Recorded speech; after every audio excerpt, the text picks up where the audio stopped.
തൃശൂരിലെ അരിമ്പൂർ പഞ്ചായത്തിൽ ഡെങ്കിപ്പനി ബാധിതരുടെ എണ്ണത്തിൽ വൻ വർധന. 1.5 മാസത്തിനിടയിൽ 50-ലധികം പേർക്കാണ് പ്രദേശത്ത് രോഗം സ്ഥിരീകരിച്ചത്.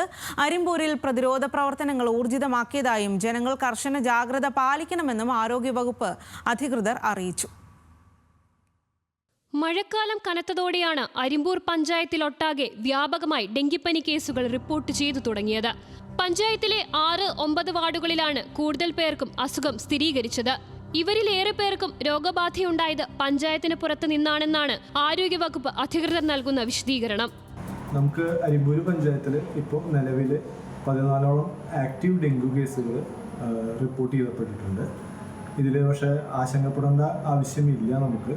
കാരണം ഇതിന് മതിയായ റെസ്റ്റും നിർജ്ജലീകരണം തടയാനുള്ള നടപടികളും കൊണ്ട് മാത്രം നമുക്ക് ഈ രോഗം ചികിത്സിക്കാവുന്നതാണ്. കൂടാതെ എനിക്ക് ജനങ്ങളോട് പറയാനുള്ളൊരു വിഷയം എന്താ വെച്ച് കഴിഞ്ഞാൽ, നമ്മുടെ ചുറ്റുപാടുകൾ കൊതുക് ഫ്രീ ആയിട്ട് സൂക്ഷിക്കാനുള്ള ആക്റ്റീവായിട്ടുള്ള ശ്രമം ഓരോരുത്തരുടെ പക്കൽ നിന്നും ഉണ്ടാവേണ്ട സമയമാണ് ഇപ്പോൾ നടന്നുകൊണ്ടിരിക്കുന്നത്.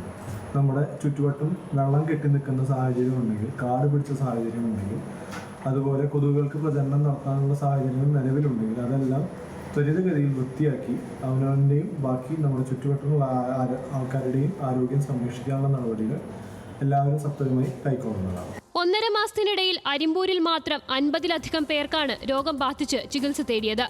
വിവിധ ആശുപത്രികളിലായി 14 പേർ ഇപ്പോഴും ചികിത്സയിൽ തുടരുകയാണ്. എന്നാൽ ഇവരിൽ ആരുടെയും നില ഗുരുതരമല്ല. തൊഴിലുറപ്പ് ഇവരൊക്കെ ഉൾക്കൊള്ളിച്ചുകൊണ്ട് എല്ലാ വാർഡുകളിലും വെക്ടർ ഈ കൊതുക് വരുന്ന ഭാഗങ്ങൾ കൂത്താടികളെ നശിപ്പിച്ചു കളഞ്ഞു. പൊതുവെ എല്ലാം കഴിഞ്ഞു. ഇപ്പൊ അതിനെ കൊല്ലാനായിട്ടാണ് നമ്മളിപ്പോ ഫോഗിങ് എല്ലാ വാർഡുകളിലും പോയി നടന്നുകൊണ്ടിരിക്കുക. ഒരു ഭാഗത്തും ലൂസായിട്ട് പോണില്ല. കേസുകൾ എവിടെയുണ്ടെങ്കിലും അവിടെ ഒക്കെ ഫോഗിങ് ചെയ്തോളാൻ പഞ്ചായത്ത് നമുക്ക് ടൈം നടത്തി കാര്യങ്ങൾ ചെയ്തോളാൻ പറഞ്ഞിട്ടുണ്ട്. കഴിഞ്ഞ ദിവസങ്ങളിലുണ്ടായ വ്യാപക വെള്ളക്കെട്ട് പഞ്ചായത്തിലാകെ രോഗവ്യാപനത്തിന് കാരണമായേക്കാമെന്നാണ് ആരോഗ്യവകുപ്പ് നൽകുന്ന മുന്നറിയിപ്പ്. ഇത് മുൻനിർത്തി പ്രതിരോധ പ്രവർത്തനങ്ങൾ ഊർജിതമാക്കിയതായും ആശങ്കപ്പെടേണ്ട സാഹചര്യമില്ലെന്നും അധികൃതർ വ്യക്തമാക്കി. ന്യൂസ് മലയാളം, തൃശൂർ.